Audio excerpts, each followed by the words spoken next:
Mohon izin mas. Yuk ngadap ke sini sekarang. Ruku.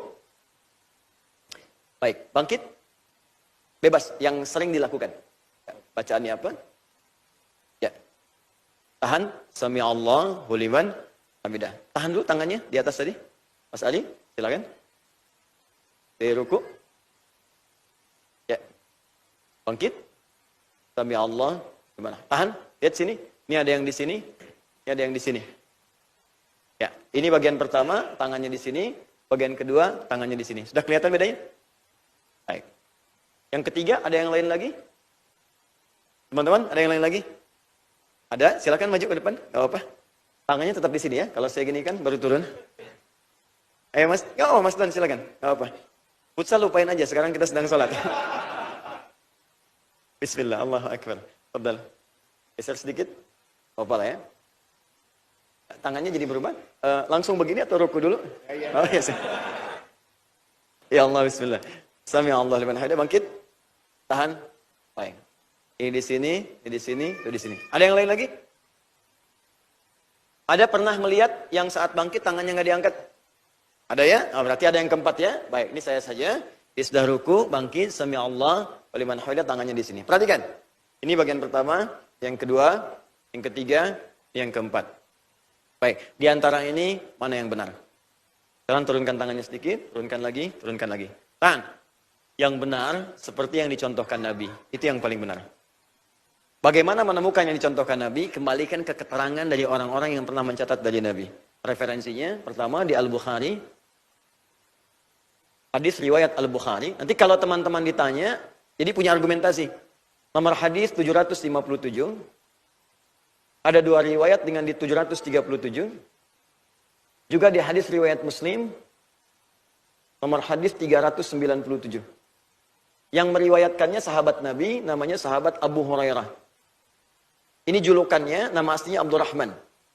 Sebelum masuk Islam namanya Abdus Syams. Masuk Islam jadi Abdurrahman bin Sahar. Punya julukan Abu Hurairah, sudah pernah saya sampaikan. Pernah melihat seseorang sedang sholat, kemudian dibimbing oleh Nabi cara sholat yang benar. Orang itu yang dilihat dibimbing itu namanya Khalad bin Rafi Az-Zuraiqi. Namanya Khalad. Di Khalad ini pernah sholat di samping Nabi, diminta diulang sholatnya oleh Nabi sampai 3 kali. Kelihatan oleh Abu Hurairah. Ketika diulang ini, dari awal sampai akhir, sampai ke i'tidal. Ketika ketahuan oleh Abu Hurairah, disampaikan ke orang-orang setelahnya, dicatat oleh Imam Al-Bukhari, dapat di sahihnya nomor hadis 757 dan 737. Di hadis Muslim, nomor hadis 397. Jelas sampai sini? Halo, jelas? Belum saya bacakan hadisnya. Ya? Baik, saya perjelas dulu. Lihat baik-baik. Teruskan. Thumma idza raka'a, bima makna kemudian jika beliau kemudian ruku satu orang sini. Fala yarka hatta tatma'inna raki'an. Maka tidak selesai dulu dari ruku ini sampai keadaannya tenang dalam rukunya. Tumanina. Jangan bangkit dulu. Izin ya, jangan bangkit dulu. Bahkan jangan langsung berdoa. Jadi ruku dulu dengan baik, sempurna dulu bagian tangannya, kakinya, bagian punggungnya. Setelah merasa tenang, darahnya mengalir enak, keadaannya tenang baru berdoa. Subhana rabbiyal azim, subhana rabbiyal azim bihamdi. Sehingga kita merasakan kenikmatan dalam doanya. Baru setelah ini, perhatikan baik-baik. Perhatikan baik-baik. Wa rafa'a, kemudian dia bangkit. Awas hati-hati, hatta yastawiya qa'idan, di riwayat yang nomor hadis 737, hatta ta'tadila qa'iman. Kemudian ia bangkit berdiri sampai badannya tegak sempurna. Saya ulang. Kemudian ia bangkit berdiri sampai badannya tegak sempurna. Jadi yang pertama kali disebutkan dalam hadisnya, kalau seseorang ingin bangkit dari ruku, cara pertamanya bangun sampai badan tegak sempurna. Kalimat sempurnanya disebutkan pertama kali dengan qa'iman, artinya berdiri. Jadi kalau masih sanggup berdiri, usahakan berdiri. Penting ini saya sampaikan, karena nanti ada di antara kita, mohon izin maaf sekali, mungkin punya persoalan dengan lutut, sujudnya itu susah. Sehingga kadang-kadang duduk di kursi, tapi masih mampu berdiri. Mohon izin ya, maaf. Misal, ini saya mau sholat nih, saya nggak bisa sujud dalam posisi yang sempurna, karena ada masalah di kaki. Tapi berdiri masih bisa. Karena itu takbir berdiri, ya. Ruku kemudian bisa, i'tidal bisa berdiri, tapi sujud nggak bisa, makanya duduk. Nah, kalau sepanjang i'tidal masih berdiri, masih bisa, maka jangan paksakan itu dalam posisi duduk. Ya, paksa berdiri. Jangan sampai kemudian rukuknya duduk begini, terus i'tidalnya duduk lagi. Sujudnya duduk, sepanjang bisa berdiri, maka sunnahnya berdiri. Orang yang mampu berdiri dalam sholat fardu, dan dia memilih untuk duduk, maka dia mendapatkan setengah dari bagian sholatnya. Dari pahala sholatnya, cuma setengah. Ingat ya, setengah.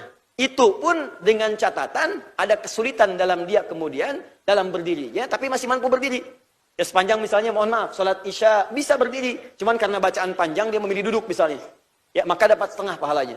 Kalau sengaja memilih duduk padahal mampu berdiri, maka sholatnya dianggap tidak sah. Dalam sholat fardu, ya dalam sholat fardu. Dalam sholat sunnah boleh, Anda bisa berdiri tapi pengen duduk itu boleh, pahalanya setengah. Paham ya? Tapi kalau sama sekali nggak bisa berdiri, kemudian Anda duduk, pahalanya sama senilai dengan orang berdiri. Tanpa dikurangi sedikit pun. Paham sampai sini? Jadi yang pertama, alhamdulillah. I'tidal dilakukan dalam keadaan apa? Berdiri. Hatta tastawiya qa'iman, sampai kamu tegak berdiri sempurna. Perhatikan, masih ingat bahasan kita di awal sholat? Tidak pernah disebutkan kata qa'im, aqimu, yuqimun, kecuali berdiri sempurna. Bagaimana cara berdiri sempurna? Menghadap ke depan. Badan tegak, lebar kaki selebar dengan bahu. Jelas?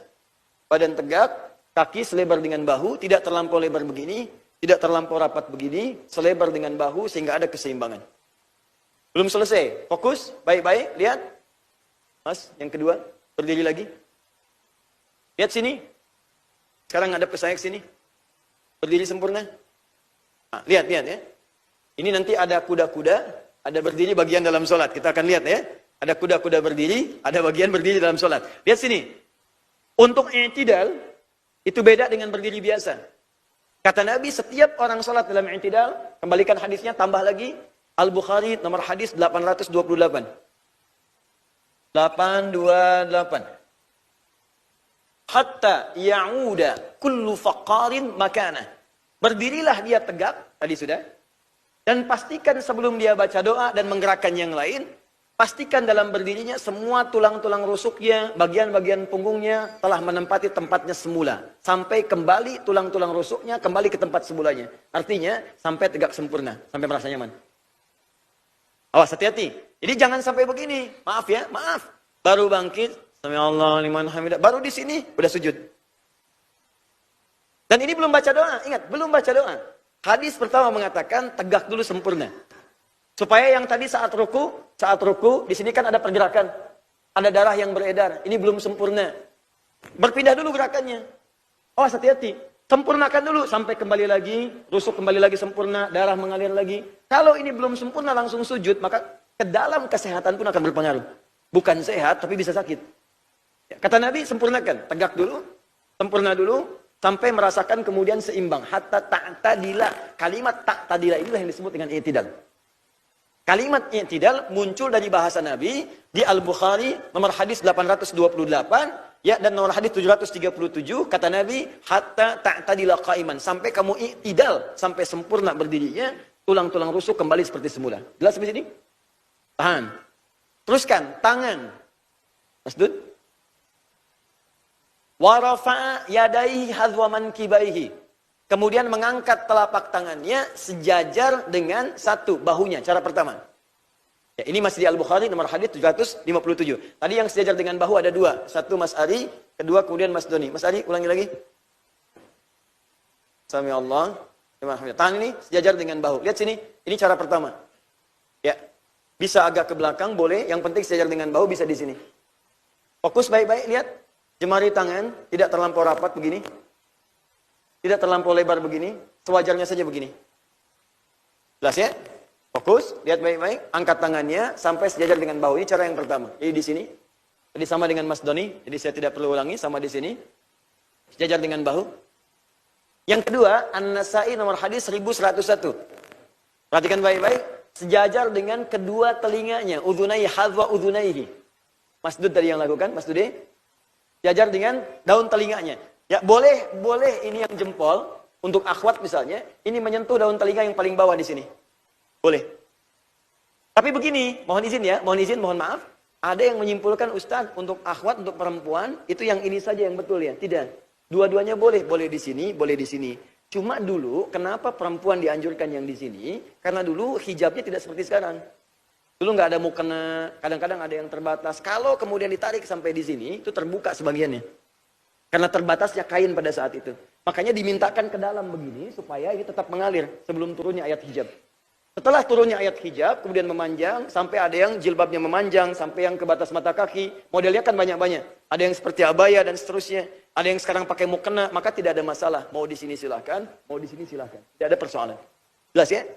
Jadi di sini boleh sejajar dengan bahu, boleh sejajar dengan daun telinga, bahkan sampai yang jempol menempel ke daun telinga itu boleh. Yang ketiga, hadis riwayat Ibnu Umar radhiyallahu taala anhuma, boleh bangkitnya tidak tanpa mengangkat tangan. Biasanya ini diterapkan di negeri Maliki. Sekarang Libya, Tunisia, Maroko, Aljazair, itu ketika bangkit kemudian dari rukuknya, sami Allah liman hamidah, tangannya tidak mengangkat. Bahkan dalam takbir pertama itu tangan tidak diangkat dan tidak bersedekap, tangannya begini. Jadi begitu sholat, Allahu Akbar, gini, di Maliki begini. Ya, tangannya begini dan tidak pegang mic, ya. Jadi mohon izin ya.